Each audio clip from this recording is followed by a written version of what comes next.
আকাশবাণী আগরতলা। স্থানীয় সংবাদ পড়ছি চন্দন লেখাপাল।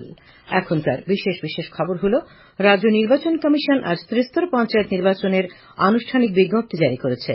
কেন্দ্রীয় স্বাস্থ্য ও পরিবার কল্যাণ মন্ত্রকের রাষ্ট্রমন্ত্রী প্রতাপরাও গণপতরাও যাদব আজ বিকেলে কৈলাসহরের সুসংহত আয়ুষ হাসপাতালটি পরিদর্শন করেন। প্রধানমন্ত্রী নরেন্দ্র মোদী আজ নতুন দিল্লিতে নীতি আয়োগে বিশিষ্ট অর্থনীতিবিদদের সঙ্গে মত বিনিময় করেছেন। কেন্দ্রীয় স্বাস্থ্যমন্ত্রী জগৎ প্রকাশ নাড্ডা আজ নতুন দিল্লিতে বিশ্ব জনসংখ্যা দিবস উপলক্ষে রাজ্য ও কেন্দ্রশাসিত অঞ্চলগুলির সঙ্গে পরিবার পরিকল্পনা এবং জনসংখ্যা নিয়ন্ত্রণের বিষয়ে ভার্চুয়াল আলোচনায় সভাপতিত্ব করেন। এবারে আসছি বিস্তারিত সংবাদে। রাজ্য নির্বাচন কমিশন আজ ত্রিস্তর পঞ্চায়েত নির্বাচনের আনুষ্ঠানিক বিজ্ঞপ্তি জারি করেছে। পাশাপাশি জেলা পরিষদ নির্বাচনের জন্য জেলা শাসক তথা রিটার্নিং অফিসার এবং রাজ্যের 35টি ব্লকের বিডিও ও রিটার্নিং অফিসাররাও পঞ্চায়েত নির্বাচনের মনোনয়নপত্র জমা দেওয়ার আহ্বান জানিয়ে বিজ্ঞপ্তি জারি করেন। আজ থেকে মনোনয়নপত্র গ্রহণের প্রক্রিয়া শুরু হয়েছে। মনোনয়নপত্র জমা দেওয়ার শেষ দিন 18 জুলাই। মনোনয়নপত্রগুলি পরীক্ষা করা হবে আগামী 19 জুলাই। মনোনয়নপত্র প্রত্যাহারের শেষ দিন 22 জুলাই। ভোট গ্রহণ করা হবে 8 আগস্ট এবং ভোটের গণনা হবে 12 আগস্ট। পশ্চিম ত্রিপুরা জেলা পরিষদের 17টি আসনের মধ্যে 16টি আসনে আজ বামফ্রন্ট প্রার্থীরা মনোনয়নপত্র দাখিল করেছেন। প্রার্থীরা পশ্চিম জেলার জেলা শাসক তথা রিটার্নিং অফিসার বিশাল কুমারের কাছে মনোনয়নপত্র জমা দেন। কেন্দ্রীয় স্বাস্থ্য ও পরিবার কল্যাণ মন্ত্রকের রাষ্ট্রমন্ত্রী প্রতাপরাও গণপতরাও যাদব আজ বিকেলে কৈলাসহরের সুসংহত আয়ুষ হাসপাতালটি পরিদর্শন করেন। তিনি এখানকার পরিকাঠামো পরিষেবা সম্পর্কে অবহিত হন। বিশেষ করে পঞ্চকর্মা থেরাপি, যোগ ইত্যাদি সম্পর্কে খোঁজ খবর নেন তিনি। পরে কৈলাসহরের ঊনকোটি কলাক্ষেত্রের স্বাস্থ্য বিভাগ ও আয়ুষের কাজকর্ম বিষয়ে বৈঠক করেন তিনি। বৈঠকে স্বাস্থ্য পরিষেবার বিভিন্ন দিক নিয়ে আলোচনা ও মত বিনিময় হয়। বৈঠকে উপস্থিত ছিলেন পরিবার কল্যাণ ও রোগ প্রতিরোধ দপ্তরের অধিকর্তা ড অঞ্জন দাস, স্বাস্থ্য দপ্তরের যুগ্ম অধিকর্তা ড সৌভিক দেববর্মা, রাজ্য স্বাস্থ্য মিশনের সদস্য সচিব ড নূপুর দেববর্মা প্রমুখ। কেন্দ্রীয় রাষ্ট্রমন্ত্রী আজ ঊনকোটি জেলার মাছমারা প্রাথমিক স্বাস্থ্যকেন্দ্র পরিদর্শন করেন। কেন্দ্রীয় সরকারের জাতীয় গুণমান নিশ্চয়তা শংসাপ্রাপ্ত এই প্রাথমিক স্বাস্থ্যকেন্দ্রটি। তিনি স্বাস্থ্যকেন্দ্রের অন্তর্বিভাগ বহির্বিভাগের পরিষেবা ও পরিকাঠামোগত দিক সম্পর্কে অবহিত হন। তিনি চিকিৎসক, স্বাস্থ্যকর্মী, রোগী ও তাদের পরিজনদের সঙ্গে কথা বলেন। স্বাস্থ্যকেন্দ্রে ভেষজ বাগানে অর্জুন গাছের চারা রোপণ করেন মন্ত্রী। তাছাড়া একজন টিবি রোগীকে ফলের ঝুড়ি, দুজন শিশুর হাতে জিঙ্ক ট্যাবলেট এবং ওআরএস এর প্যাকেট তুলে দেন। কেন্দ্রীয় মন্ত্রী আজ মাছমারা এডিসি ভিলেজ কার্যালয়, স্থানীয় অঙ্গনওয়াড়ি কেন্দ্র এবং কিনাচরণ তালুকদার পাড়া এসবি স্কুলটি পরিদর্শন করেন। আকাশবাণীর ঊনকোটি জেলার সংবাদদাতা অনুপম ভট্টাচার্যকে দেওয়া একান্ত সাক্ষাৎকারে কেন্দ্রীয় মন্ত্রী জানান, উত্তর পূর্বাঞ্চলের রাজ্যগুলিতে 15 দিন অন্তর অন্তর কেন্দ্রীয় মন্ত্রীদের প্রবাস কর্মসূচির অঙ্গ হিসেবেই তাঁর এই সফর। সফর শেষে প্রধানমন্ত্রীর দপ্তরে রিপোর্ট জমা দেবেন বলেও তিনি জানান। ত্রিস্তর পঞ্চায়েত নির্বাচনে মনোনয়নপত্র দাখিলের প্রথম দিনে আজ সিপাহীজলা জেলায় 36 জন সিপিআইএম প্রার্থী মনোনয়নপত্র দাখিল করেছেন। এর মধ্যে কাঁঠালিয়া ব্লক গ্রাম পঞ্চায়েত নির্বাচনে 20 জন, মোহনভোগ ব্লকে 8 জন, মোহনভোগ পঞ্চায়েত সমিতির জন্য 5 জন, সিপাহীজলা জেলা পরিষদ নির্বাচনের জন্য 3 জন সিপিআইএম প্রার্থী মনোনয়ন দাখিল করেন। উল্লেখ্য, সিপাহীজলা জেলায় গ্রাম পঞ্চায়েতের 1210টি আসন, পঞ্চায়েত সমিতির 74টি এবং জেলা পরিষদের 17টি আসনে নির্বাচন অনুষ্ঠিত হবে। এই জেলায় পঞ্চায়েত নির্বাচনে মোট ভোটার 2,39,542। দক্ষিণ ত্রিপুরা জেলা পরিষদ নির্বাচনে প্রতিদ্বন্দ্বিতার জন্য আজ মোট 17 জন সিপিআইএম প্রার্থী মনোনয়নপত্র দাখিল করেন। জেলা শাসকের কাছে প্রার্থীরা মনোনয়নপত্র দাখিলের সময় উপস্থিত ছিলেন বিধায়ক দীপঙ্কর সেন, সিপিআইএম রাজ্য সম্পাদক মণ্ডলীর সদস্য সুধন দাস, জেলা সম্পাদক বাসুদেব মজুমদার, সিপিআইএম 3 মহকুমা সম্পাদক তাপস দত্ত, আশুতোষ দেবনাথ, অরুণ ত্রিপুরা প্রমুখ। উত্তর ত্রিপুরা জেলা পরিষদ নির্বাচনে প্রতিদ্বন্দ্বিতার জন্য আজ সিপিআইএম এর 3 জন প্রার্থী মনোনয়নপত্র জমা দিয়েছেন। এদিকে জেলা শাসক দেবপ্রিয় বর্ধন আজ ধর্মনগরে সাংবাদিক সম্মেলনে জানান, উত্তর জেলার 4টি ব্লকে ত্রিস্তর পঞ্চায়েতের ভোট হবে। এই 4টি ব্লকে 347টি বুথ কেন্দ্র রয়েছে। ত্রিস্তর পঞ্চায়েত নির্বাচনের সমস্ত প্রক্রিয়া সুষ্ঠুভাবে সম্পন্ন করার জন্য প্রস্তুতি নেওয়া হয়েছে। সাংবাদিক সম্মেলনে উপস্থিত ছিলেন অতিরিক্ত জেলা শাসক বিপ্লব দাস, ধর্মনগরের মহকুমা শাসক শ্যামজয় জামাতিয়া এবং পানিসাগরের মহকুমা শাসক সুশান্ত দেববর্মা। খবর প্রচারিত হচ্ছে আকাশবাণীর আগরতলা কেন্দ্র থেকে। প্রধানমন্ত্রী নরেন্দ্র মোদী আজ নতুন দিল্লিতে নীতি আয়োগে বিশিষ্ট অর্থনীতিবিদদের সঙ্গে মত বিনিময় করেন। 2024-2025 সালের কেন্দ্রীয় বাজেটের আগে তাদের মতামত ও পরামর্শ জানতে তাঁর এই মত বিনিময়। অর্থমন্ত্রী নির্মলা সীতারমণ, নীতি আয়োগের ভাইস চেয়ারম্যান সুমন বেরি, প্রধানমন্ত্রীর মুখ্য সচিব পি কে মিশ্র এবং শীর্ষস্থানীয় অর্থনীতিবিদ ও বিশেষজ্ঞরা বৈঠকে যোগ দেন।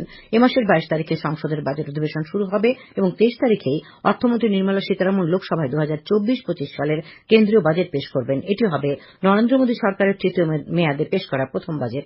গত মাসে সংসদের উভয় কক্ষের যৌথ অধিবেশন চলাকালীন রাষ্ট্রপতি দ্রৌপদী মুর্মু জোর দিয়ে বলেন যে এই বাজেট সরকারের সুদূরপ্রসারী নীতি এবং ভবিষ্যৎ দৃষ্টিভঙ্গির একটি কার্যকর কার্যকর দলিল হবে। তিনি বলেন যে বড় অর্থনৈতিক ও সামাজিক সিদ্ধান্তের পাশাপাশি এই বাজেটে অনেক ঐতিহাসিক পদক্ষেপও দেখা যাবে।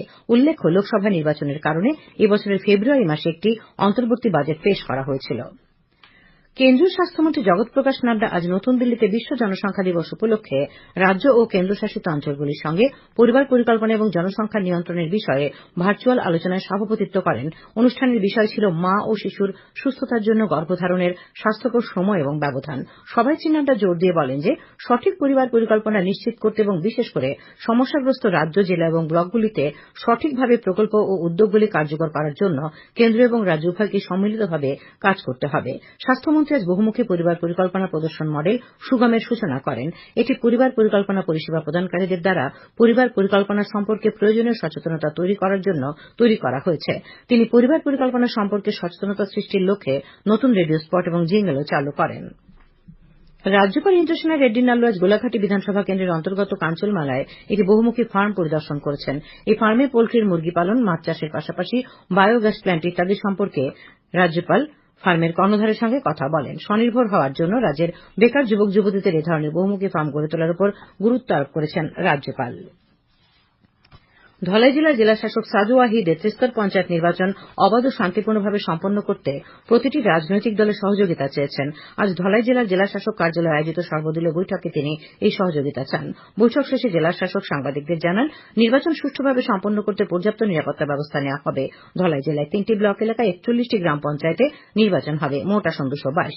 একই সঙ্গে নির্বাচন অনুষ্ঠিত হবে জেলার 3টি পঞ্চায়েত সমিতির 33টি আসন এবং ধলাই জেলা পরিষদের 9টি আসনে। তিনি জানান, পঞ্চায়েত নির্বাচনে ধলাই জেলায় মোট ভোটার 80,169 জন। তার মধ্যে পুরুষ ভোটারের সংখ্যা 40,519, মহিলা ভোটার 39,644 এবং তৃতীয় লিঙ্গের ভোটার রয়েছেন 6 জন। সর্বদলীয় বৈঠকে উপস্থিত ছিলেন ধলাই জেলার পুলিশ সুপার অবিনাশ রায় এবং অতিরিক্ত জেলা শাসক সুব্রত কুমার দাস প্রমুখ। আসন্ন ত্রিস্তরীয় পঞ্চায়েত নির্বাচনকে সামনে রেখে আজ বিকেলে কৈলাসহরের জেলা শাসক কার্যালয়ে বিভিন্ন রাজনৈতিক দলের প্রতিনিধিদের নিয়ে সর্বদলীয় বৈঠক হয়। সভাপতিত্ব করেন জেলা নির্বাচন আধিকারিক তথা জেলা শাসক দিলীপ কুমার চাকমা।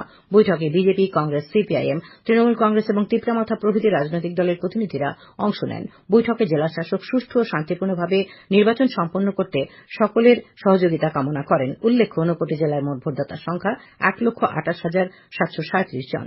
মোট ভোট কেন্দ্রের সংখ্যা 234। ত্রিস্তর পঞ্চায়েত নির্বাচন নিয়ে আজ দুপুরে খোয়াই জেলার জেলা শাসক কার্যালয় কনফারেন্স হলে সর্বদলীয় সভা হয়। জেলা শাসক চাঁদনী চন্দ্রনের সভাপতিত্বে এই সভায় কয়েকটি রাজনৈতিক দলের প্রতিনিধি সহ জেলা পুলিশ সুপার ও অন্যান্য আধিকারিকরা উপস্থিত ছিলেন। নতুন 3 ফৌজদারি আইন নিয়ে আজ দক্ষিণ জেলার শ্রীনগর পঞ্চায়েতের সাবরুম মহকুমা আইনসেবা কমিটির উদ্যোগে সচেতনতামূলক সভা হয়। আলোচনা সভায় আইনজীবী রাধিকা রঞ্জন বসাক ভারতীয় ন্যায় সংহিতা, ভারতীয় নাগরিক সুরক্ষা সংহিতা এবং ভারতীয় সাক্ষ্য অধিনিয়ম সম্পর্কে বিস্তারিত আলোচনা করেন। আগরতলা সাবরুম জাতীয় সড়কের বিশালগড় জাঙ্গালি এলাকায় আজ বিকেলে এক সড়ক দুর্ঘটনায় 2 জন নিহত এবং 1 জন আহত হয়েছেন। উদয়পুর থেকে আগরতলাগামী একটি বাসের সঙ্গে একটি বাইক ও স্কুটির সংঘর্ষে এই মর্মান্তিক ঘটনা ঘটে। বিশালগড় মহকুমা পুলিশ আধিকারিক দুলাল দত্ত জানিয়েছেন, বাইকে থাকা প্রণব দাস এবং রাকেশ দেবনাথ নিহত হয়েছেন। তাদের দুজনেরই বাড়ি উদয়পুর মহকুমায়। স্কুটি চালক আহত প্রসেনজিৎ ভৌমিক হাঁপানিয়ার টিএমসি হাসপাতালে চিকিৎসাধীন। পঞ্চায়েত নির্বাচনকে সামনে রেখে আজ আগরতলার কংগ্রেস ভবনে প্রদেশ কংগ্রেসের সাংগঠনিক সভা হয়। উপস্থিত ছিলেন প্রদেশ কংগ্রেস সভাপতি আশিস কুমার সাহা, বিধায়ক সুদীপ রায় বর্মন সহ অন্যান্য নেতৃবৃন্দ। সভায় পঞ্চায়েত নির্বাচনের জন্য কংগ্রেসের রণকৌশল নিয়ে বিস্তারিত আলোচনা হয়। খেলার খবর। ঘরোয়া 3য় ডিভিশন লীগ ফুটবল প্রতিযোগিতার আজ অনুষ্ঠিত খেলায় ঐকতান যুব সংস্থা জয়লাভ করেছে। উমাকান্ত মিনি স্টেডিয়ামে অনুষ্ঠিত খেলায় ঐকতান যুব সংস্থা 3-2 গোলে জম্পুই জেলা প্লে সেন্টারকে হারিয়ে দেয়। একই মাঠে স্বামী বিবেকানন্দ ক্লাব ও ইকফাই ফুটবল ক্লাবের অপর খেলাটি 1-1 গোলে ড্র হয়। ঘরোয়া মহিলা ফুটবল লীগের খেলায় আজ বিশ্রামগঞ্জ প্লে সেন্টার জয়লাভ করেছে। উমাকান্ত মিনি স্টেডিয়ামে অনুষ্ঠিত খেলায় বিশ্রামগঞ্জ প্লে সেন্টার 5-1 গোলে ফুলঝানো অ্যাথলেটিক ক্লাবকে পরাজিত করে। আবহাওয়া। আগামীকাল আকাশ সাধারণত মেঘাচ্ছন্ন থাকবে। 2-1 জায়গায় বজ্র বিদ্যুৎ সহ হালকা থেকে মাঝারি পর্যায়ে বৃষ্টিপাতের সম্ভাবনা রয়েছে। আগামীকাল তাপমাত্রা সর্বোচ্চ 34 ডিগ্রি সেলসিয়াস এবং সর্বনিম্ন 26 ডিগ্রি সেলসিয়াসের কাছাকাছি থাকবে। আজ দিনের সর্বোচ্চ তাপমাত্রা ছিল 34.5 ডিগ্রি সেলসিয়াস এবং সর্বনিম্ন 25.6 ডিগ্রি সেলসিয়াস। আগামী 24 ঘন্টায় রাজ্যের সব জেলায় বজ্র বিদ্যুৎ সহ বৃষ্টিপাতের সতর্কবার্তা জারি করা হয়েছে। শেষ করার আগে খবরের বিশেষ বিশেষ অংশগুলি আরেকবার। রাজ্য নির্বাচন কমিশনার ত্রিস্তর পঞ্চায়েত নির্বাচনের আনুষ্ঠানিক বিজ্ঞপ্তি জারি করেছে। কেন্দ্রীয় স্বাস্থ্য ও পরিবার কল্যাণ মন্ত্রকের রাষ্ট্রমন্ত্রী প্রতাপরাও গণপতরাও যাদব আজ বিকেলে কৈলাসহরের সুসংহত আয়ুষ হাসপাতালটি পরিদর্শন করেন। প্রধানমন্ত্রী নরেন্দ্র মোদী আজ নতুন দিল্লিতে নীতি আয়োগের বিশিষ্ট অর্থনীতিবিদদের সঙ্গে মত বিনিময় করেন। কেন্দ্রীয় স্বাস্থ্যমন্ত্রী জগৎ প্রকাশ নাড্ডা আজ নতুন দিল্লিতে বিশ্ব জনসংখ্যা দিবস উপলক্ষে রাজ্য ও কেন্দ্রশাসিত অঞ্চলগুলির সঙ্গে পরিবার পরিকল্পনা ও জনসংখ্যা নিয়ন্ত্রণের বিষয়ে ভার্চুয়াল আলোচনায় সভাপতিত্ব করেন। স্থানীয় সংবাদ আজকের মতো এখানেই শেষ হলো।